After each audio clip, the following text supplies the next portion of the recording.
To a predominantly English-speaking audience, it makes sense for any information from Siege's Latin American play to sometimes just get swept under the rug. And when the new Latin American League was announced alongside the European League Wednesday of last week, I had to go translating Ubisoft articles on stream to figure out all the new stuff that's coming in a few weeks. And there are some big sweeping changes and some awesome new additions to the scene down south, including a draft, verified academy system, and 2 new subregions. I am warning you now, there is a ton of information to digest here. I'm going to do my best to simplify it as much as I can, but if you just give up, I get it.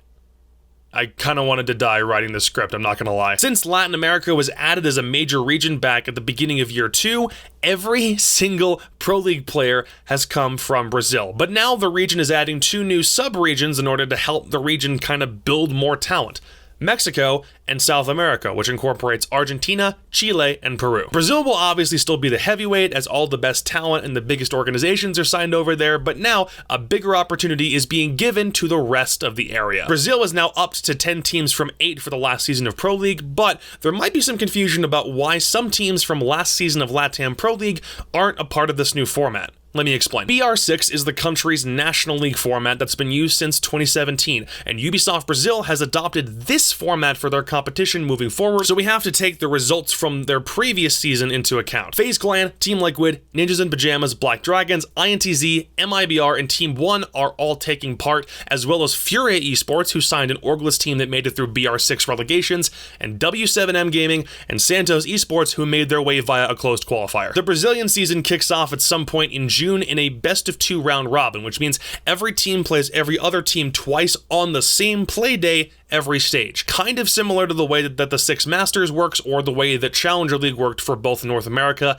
and Europe, just to give you some examples of how a best-of-2 format works here. You get 3 points if you win both maps, 2 points if you win one map and tie the other, 1 point if you win one and lose one, and no points if you don't win either of them. I am trying to make this as streamlined as I can. Please work with me. Mexico will run with a 7-team league, and South America will run with 8. For both of them, the teams are comprised of invited organizations, some of which have not quite announced their rosters yet. I don't believe any qualifiers had to be played to get any of the teams from either of those regions there, which, considering it's a brand new sub-region, we kind of have to start somewhere, so I'm okay with that. Also remember that all 4 major regions run parallel to one another, so when a stage is over, Brazil's 5 top teams, Mexico's top 2, and South America's best will meet at the Copa Elite 6 LAN event that will send 4 teams to the upcoming 6 major. After all that confusion, the way major teams are chosen is through a tournament that combines all 3 subregions into one grand assembly. But the basic premise of everything is simple. Play international tournament, place high enough there, head to Copa Elite 6, be one of the best 4 teams, and you've punched your ticket to the next major. In Brazil, they're also adopting both Liga 6 and Series B. Liga 6 is a 3-tournament qualification process to make it to Series B, the equivalent to Brazil's Challenger League. The 8 teams with the most points at the end of 3 Liga 6 brackets will make it to Series B, and the winner of that tournament will play the 10th place BR6 team for their spot in a relegation game. Are you still with me? Good. Because we're not done yet. Actually, we're done with all the main competition info, but there's still a few elements that I wanted to touch on here. Brazil will be adding an Academy League and draft system heading into their new season. For those who might not watch other esports, the idea behind an academy team is to allow an organization to sign a secondary team that plays below that of their main team. They're still represented by the org and compete using their branding, and the org can still provide support structure and a lot of experience. In this case, any of the 10 teams competing in Series B can sign a lower academy team to compete in both Liga 6 and Series B, with the restriction that they cannot advance to BR6 themselves. If need be, an org can call up a player from their academy team to fill a spot on their main roster for some reason, and can be traded around just like they would be if they were the primary roster. So rather than looking for talent elsewhere in the scene, these guys now have the ability to call up a player signed from their academy team, which makes the process 10 times easier. This is something I've been curious if we're ever going to get, because it's not something we've seen in Siege ever.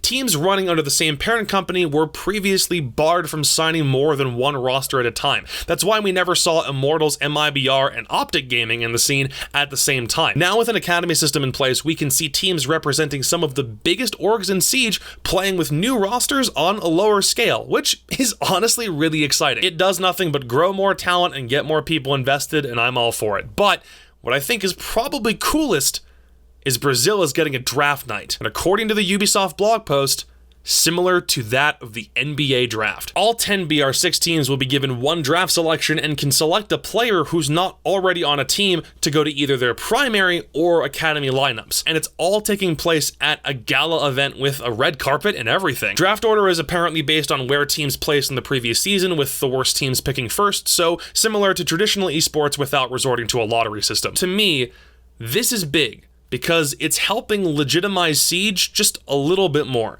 It's already pretty well known how much Brazilian fans love Rainbow Six, but the fact that we're modeling new systems for our scene after traditional athletic sport tells me that Siege is slowly being pushed into the mainstream more and more. Hopefully, the rest of the world can take note of what we're doing, begin to take us a little more seriously, and if all of the new league formats can help us normalize the way that we play the game and help improve the quality of play over time, then maybe one day we'll prove that we're worthy of that Tier 1 esports status. That is all from me. I hope I was able to make you make more sense of Latin America, and I apologize if you're still left confused. I will leave links to articles on the news system below if you need some light reading. Hit up my Twitter, my Twitch, and this YouTube channel for more in the coming days. Please and thank you, and I'll go over the new Asia Pacific League system in a video this upcoming weekend. Much thanks. I'll see you later.